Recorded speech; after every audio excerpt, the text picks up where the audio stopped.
যেইমাত্র আমাদের সবার মনে হচ্ছিল যে বাজারটা যেন একটু দাঁড়িয়েছে, তখন এরকম জিনিসগুলো হয় আজকে যেমন হয়েছে।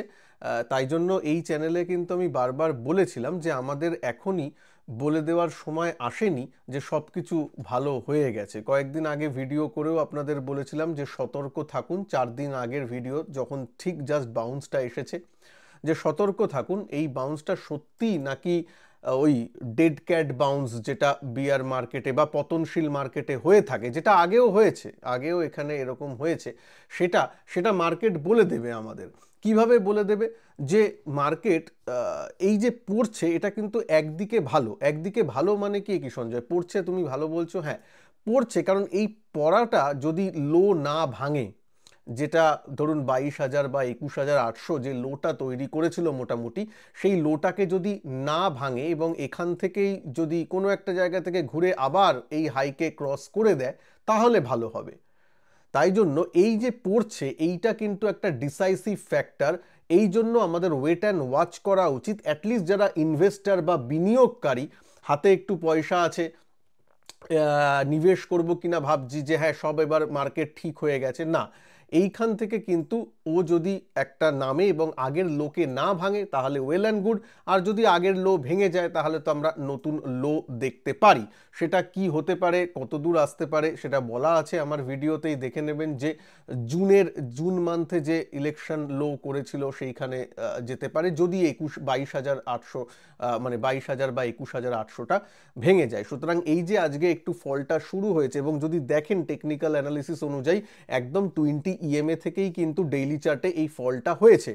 যদিও আজকে প্রথমের দিকে কিন্তু একটু মনে হচ্ছিল যেন 2024 ফিরে আসছে, 2024-এর জুন জুলাই বা সেপ্টেম্বরের আগেরটা ফিরে আসছে বলে মনে করাচ্ছিল বাজার। কেন কেন নিফটি যে লার্জ ক্যাপ সেটাকে এক জায়গায় মোটামুটি দাঁড় করিয়ে রেখে তলে তলে মিড ক্যাপ স্মল ক্যাপে সেলিংটা সকাল থেকে হচ্ছিল। যদি আপনি লক্ষ্য করেন তাহলে দেখবেন প্রায় প্রায় একদম মানে সেকেন্ড হাফ পর্যন্তও কিন্তু বাজারে নিফটি মোটামুটি 22,500 22,600 দিকে দাঁড়িয়েছিল, ছশোর দিকে দাঁড়িয়েছিল। যদিও হাই 675 পর্যন্ত হয়েছিল, কিন্তু 22,600 22,580 এরকম জায়গায় দাঁড়িয়েছিল।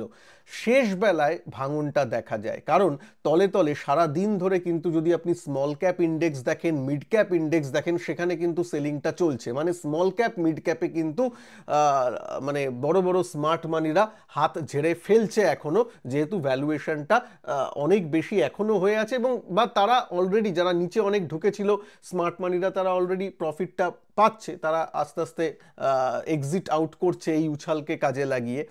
সেটাই হয়েছে। সুতরাং যত এরকম উছাল আসবে, স্মল ক্যাপ মিড ক্যাপ কিন্তু একটু নিজেকে হালকা করে নেবে, বা ফান্ড ম্যানেজাররা নিজেদেরকে হালকা করে হয়তো নেবেন, কারণ আজকের চার্ট তাই বলছে, সেই জিনিসটাই হচ্ছে। কারণ যদি আজকে স্মল ক্যাপ মিড ক্যাপ দেখেন, স্মল ক্যাপ 250 ইন্ডেক্স প্রায় 2.2% মতো নেগেটিভ হয়েছে, মিড ক্যাপও 1.5% মতো মাইনাস হয়েছে। তাছাড়া ইন্ডিভিজুয়াল স্টক যেগুলো মিড ক্যাপ স্মল ক্যাপ, অনেক স্টক কিন্তু বেশ ভালো মতন কারেকশন হয়েছে।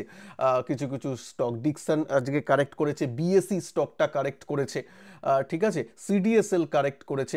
সুতরাং এই এবং এই যেগুলো market player stock, BSc CDSL বলুন, মার্কেটের সেন্টিমেন্টের সাথে এগুলো চলে। যখন মার্কেটের সেন্টিমেন্ট একটু খারাপ হচ্ছে, মার্কেটে SIP as per AMFI data, SIP নতুন এসআইপি করার সংখ্যা অনেক কম হচ্ছে, বন্ধ করছে লোকে অনেক এসআইপি, এইসব ডেটাগুলো যদি আসে, মার্কেট সেন্টিমেন্টটা যখন একটু খারাপ থাকে, এই সব মার্কেট প্লেয়ার স্টকগুলো একটু এফেক্টেড হয়। আবার মার্কেট বেড়ে গেলে, যখন একটু ইউফোরিয়া বা সেন্টিমেন্টটা ভালো চলে, তখন এগুলোই আবার ভালো করে। এটা তো আপনারা জানেন আশা করি। তো বাজারে এখন আমরা কালকের ভিডিওতে নিশ্চয়ই বলেছিলাম, আপনাদের মনে আছে, যে এই নেক্সট সপ্তাহে কিছু ইম্পর্টেন্ট লেভেল নিয়ে যেখানে বলেছিলাম, সেখানে 22,400 450 এই লেভেলটা বলেছিলাম যে এইটা ভেঙে গেলে কিন্তু খারাপ। আজকে সেই রক্ষাটা বাজার করেছে, মানে ক্লোজিং বেসিসে অ্যাভারেজ ক্লোজিংটা 450-এর উপরে হয়েছে, 22,450-এর উপর, যদিও ইন্ট্রাডেতে কিন্তু 22,450ও ভেঙে দিয়েছিল। গত মানে নেক্সট দিন কালকের দিনটা খুব ইম্পর্টেন্ট। যখন এখন ভিডিওটা বানাচ্ছি ইউএস মার্কেট কিন্তু ভালো চলছে না, 1% এর মতো মাইনাস চলছে, কিন্তু ওই ইউএসএ ওই ডোনাল্ড ট্রাম্পের ঘুম ভাঙলে উনি কি বলেন তার উপর তো অনেক কিছু নির্ভর করে। সুতরাং বলা যাচ্ছে না যে এখন খারাপ আছে বলে বন্ধটা কেমন দেবে, এর থেকে আরও খারাপে বন্ধ দেবে নাকি ভালো হয়ে বন্ধ দেবে সেটা বলা যায় না। মানে এমন জিনিস হয়ে যাচ্ছে, মানে টুইটারে সবসময় নজর রাখতে হচ্ছে আমাদের। তো মেন কথা বলার যেটা হলো সেটা হচ্ছে এখানে যারা ইনভেস্টার আছেন, যেটা আমি বারবার বলি, ঠিক আছে যারা ইনভেস্ট করতে চান, অনেক স্টক নিচের দামে চলে এসেছে, 100 টাকা যদি থাকে 20 টাকা ইনভেস্ট করাই যেতে পারে, কোনো রকম ফিনান্সিয়াল অ্যাডভাইস নয়, জাস্ট আমি বলছি 100 টাকার মধ্যে 20 টাকা ইনভেস্ট করাই যেতে পারে, কিন্তু তার বেশি নয়, 20-30 টাকা আর একটু হাতে রাখতে হবে, মানে 50 টাকা বা 70 টাকা হাতে রাখুন। বাজার যদি নিচে আসে তাহলে আমার হাতে যাতে পয়সা থাকে সেই জায়গাগুলোতে ভালো ভালো স্টকগুলোকে ওঠাবার জন্য, কারণ আমরা মধ্যবিত্ত ফ্যামিলির সবাই, আমাদের হাতে অফুরন্ত মানি নেই। টিভিতে বা ইউটিউবে সবাই বলতে থাকবে যে যত নিচে পড়ছে তত পয়সা লাগান, একটা তো লিমিট আছে পয়সার, তাই না? তো তাই জন্য আমিও কিছু টাকা হাতে রেখেছি, আপনারাও একটু হাতে রাখুন, ঠিক আছে? তাতে যদি একটু উপরে নিতে হয় ঠিক আছে নেব, কারণ একবার বুল রান চালু হলে সে তো 5%-এ থেমে থাকবে না। আমি এটাই বোঝাতে পারি না যে বুল রান চালু হলে 5%-এ দাঁড়িয়ে থাকবে না। নিফটি গত যে বুল রানটা হয়েছে 4 বছরের বুল রানে, সেখানে নিফটি আমি গতদিন আপনাদের সামনে মেপে দেখিয়েছিলাম এখানে চার্টে, যে প্রায় 250%-এর মতো রিটার্ন দিয়েছিল। 250 মানে 2.5 গুণ হয়ে গেছিল নিফটি, ঠিক আছে? তাহলে আমি যদি 5% উপরেই নিই কি যায় আসে? আবার বুল মার্কেট তো কখনো শুরু হবে? হ্যাঁ, এখনই শুরু হবে না, এখন নিচে পড়ছে, এবারে কনসোলিডেট করবে, একটু টাইম স্পেন্ড করবে, তারপর হয়তো যাবে, কিন্তু যখনই যাক যাবে তো বটেই, তাই না? তো যাই হোক, এই ব্যাপারটা একটু মাথায় রাখবেন। এবার আমি আসবো একটু ইনভেস্টিং নিয়ে, ইনভেস্ট নিয়ে একটু কিছু কথা বলবো। তার আগে ভিডিওটাকে ভালো লাগলে একটু লাইক করে দেবেন, আর যারা আমার সাথে অপশন ট্রেডিং এবং মোমেন্টাম স্টক ট্রেডিং এই ব্যাচে জয়েন করতে চান তারা প্লিজ এখানে ক্লিক করে জয়েন করে নেবেন। এই লিংক দেওয়া আছে আমার নিচের ভিডিও ডেসক্রিপশন বক্সে এবং ফার্স্ট কমেন্ট বক্সে। এই ওয়েবসাইটে ভিজিট করে কিন্তু আপনি এনরোল করে নিতে পারেন। আমি এখানে এই স্টকের ক্ষেত্রে মোমেন্টাম ইনভেস্টিং বা মোমেন্টাম ট্রেডিং আমি করি, যারা আমার ইউটিউবের দর্শক তারা জানেন এই জিনিস, যে স্ট্র্যাটেজি আমি ইউজ করি সেটা ইউজ করেই কিন্তু আমি এই 2024-এর বাজেটের পরপর বেরিয়ে গেছিলাম পুরো সুইং ট্রেডিং পোর্টফোলিও জিরো করে, এবং ইউটিউবে আপনাদের সামনে এসে আমি বলেছিলাম যে আমি আমার পোর্টফোলিও জিরো করে দিয়েছি সুইং ট্রেডের। ইভেন পিএসইউ গুলো থেকে আমি বেরিয়ে গেছি, সেটার ভিডিও আমি দেখিয়েছি 5 মাস আগে। আমি ভিডিও করে বলেছি যে আমি এখন পিএসইউ থেকেও বেরিয়ে যাচ্ছি, এবং পিএসইউতে এখন কিন্তু ওই মোমেন্টামটা আস্তে আস্তে শেষ হয়ে গেছে। সেই জিনিসগুলো কিভাবে আমি বুঝি, কিভাবে আমি করি, সেইগুলোই কিন্তু আমার এই কোর্সে থাকছে, পড়াবো। তার সাথে সাথে অপশান তো অবশ্যই থাকছে, যেহেতু আমিও একজন অপশান ট্রেডার, কিন্তু অপশান সেলিংয়ের উপর ফোকাস থাকবে। যারা অপশান প্রিডমিনেন্টলি শুধুমাত্র বাইং করতে চান তারা এই কোর্সে আসবেন না। অপশান সেলিং যারা একটু করতে চান এবং স্ট্র্যাটেজির মাধ্যমে, প্লাস তার সাথে সাথে এই মোমেন্টাম স্টক ইনভেস্টিং বা momentum stock trading, entry exit, এই জিনিসগুলো আমি যে নিয়মগুলো পালন করি সেই টেকনিক্যালসগুলো আপনারা যদি শিখতে চান, তার সাথে মানি ম্যানেজমেন্ট, রিস্ক ম্যানেজমেন্ট, তাহলে তারা ভর্তি হয়ে যান। 2রা এপ্রিল থেকে কিন্তু ক্লাস চালু হচ্ছে, সুতরাং আপনারা মার্চের মানে 31শে মার্চের আগে জয়েন করে নেবেন। তবে এই 2 সপ্তাহ জন্যে চলছে 2000 টাকার ছাড় চলছে, মানে ছাড় দিয়ে প্রাইসটা দেখানো আছে, হয়তো 2 সপ্তাহ এটা এই প্রাইসটা থাকবে। তার জন্যে পারলে যদি ডিসিশন নিয়ে থাকেন তাহলে এনরোল করে নেবেন। লিংক ভিডিওর ডেসক্রিপশন বক্সে এবং আমার ফার্স্ট কমেন্ট বক্সে দেওয়া আছে। ফ্রি টেলিগ্রাম গ্রুপেও জয়েন করে নেবেন, ফ্রি টেলিগ্রাম গ্রুপেরও লিঙ্কও আমার এই কমেন্ট বক্সে এবং ডেসক্রিপশন বক্সে দেওয়া আছে। টেলিগ্রাম গ্রুপ সার্চ করে জয়েন করবেন না, প্রচুর ফেক গ্রুপ আছে, শুধুমাত্র নিচে দেওয়া লিঙ্ক থেকেই জয়েন করবেন। আচ্ছা, এইবার আমরা আসি কিছু ইনভেস্টিংয়ে। প্রথম কথা, একটা কথা বলি, যারা প্রিডমিনেন্টলি ইন্ডেক্স ফান্ডের উপর অনেকে ইনভেস্ট করেন বা ইটিএফে, ইন্ডেক্স ইটিএফে অনেকে ইনভেস্ট করেন, আমিও করি, আমিও ইন্ডেক্স লাভার, আমিও ইন্ডেক্স মিউচুয়াল ফান্ড করি, কিন্তু আপনাদের প্রত্যেক ফান্ডের ভিডিওতেও বলি যে তাদের কিন্তু একটু অ্যাক্টিভ মিউচুয়াল ফান্ডের প্রতিও একটু নজর রাখা উচিত। অ্যাক্টিভ মিউচুয়াল ফান্ডের কেন? কেননা সেখানে একজন ফান্ড ম্যানেজারও থাকে, একটু সেখানে ব্যাপারগুলো থাকে এই বাজারের যখন সাইডওয়েজ স্পেশালি বাজার হয়ে যায় তখন পুরো বাজার হয়তো দাঁড়িয়ে আছে কিন্তু সেই বাজারের মধ্যে থেকে কিছু কিছু পকেট, কিছু কিছু সেক্টর, সেই সেক্টরের মধ্যে কিছু কিছু স্টক কিন্তু ভালো আপমুভে থাকে। তাহলে ফান্ড ম্যানেজাররা সেইগুলোকে আইডেন্টিফাই করে, সেইগুলোকে কিন্তু আপনার জন্য পিক করে। সুতরাং মানে শুধুমাত্র আমি ইন্ডেক্স ফান্ডেই থাকবো তেমন কিন্তু আমি নয়। আমি আমার ইন্ডেক্স ফান্ডের যে ভিডিওটা বানিয়েছিলাম, যে best index fund video, best mutual fund, এখানেও আমি বলেছিলাম যে আমার পোর্টফোলিওতে হয়তো 50% বা 60% আমি ইন্ডেক্স ফান্ড রেখেছি আর বাদবাকি 40% আমি অ্যাক্টিভলি ম্যানেজডও ফান্ড রেখেছি। তার মধ্যে ওয়ান অফ দ্য যে একটা পরাগ পারিখের ফ্লেক্সি ক্যাপ সেটাও বলেছি।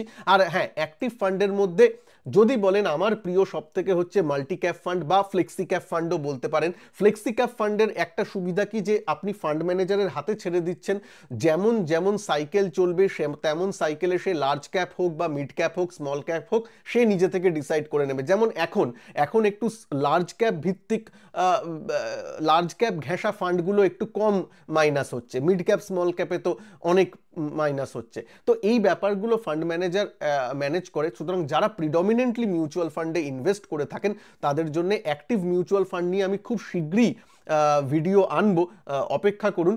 অলরেডি রিসার্চ চলছে, অ্যানালিসিস আমি করছি, আপনাদের জন্য একটা ভালো উপস্থাপনা আনতে চলেছি, একটু ওয়েট করে যান, হয়তো আর বেশি না এই সপ্তাহের মধ্যেই আপনাদের সেই ভিডিওটা আসবে।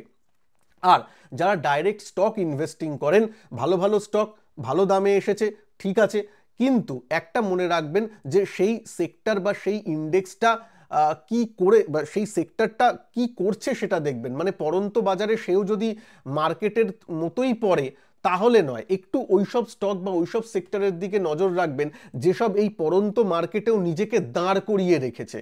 চার্ট দেখলেই বুঝে যাবেন, মোটামুটি কোনো ইন্ডিকেটরের দরকার নেই, চার্ট দেখলেও বুঝতে পারবেন। ধরুন এরকম নিফটির চার্ট বা বাজারের চার্ট, মিড ক্যাপ স্মল ক্যাপের চার্টও এরকম ইন্ডেক্সের, সেক্ষেত্রে আপনার স্টকটা হয়তো এইখানে যখন বেড়েছিল সে বেড়েছিল বা সাইডওয়েজ ছিল বা এখনও সে সাইডওয়েজ এরকমই আছে, মানে মার্কেটের পতনের সাথে সাথে এরকমভাবে পড়ে যায়নি, সে কিন্তু নিজেকে ধরে রেখেছে। সেই সব স্টকের দিকে একটু নজর রাখবেন, সেগুলোকে ওয়াচ লিস্টে রাখবেন, নিজের ফিনান্সিয়াল অ্যাডভাইজারের অ্যাডভাইস নিয়ে কাজকর্ম করবেন, বাই করবেন কি সেল করবেন।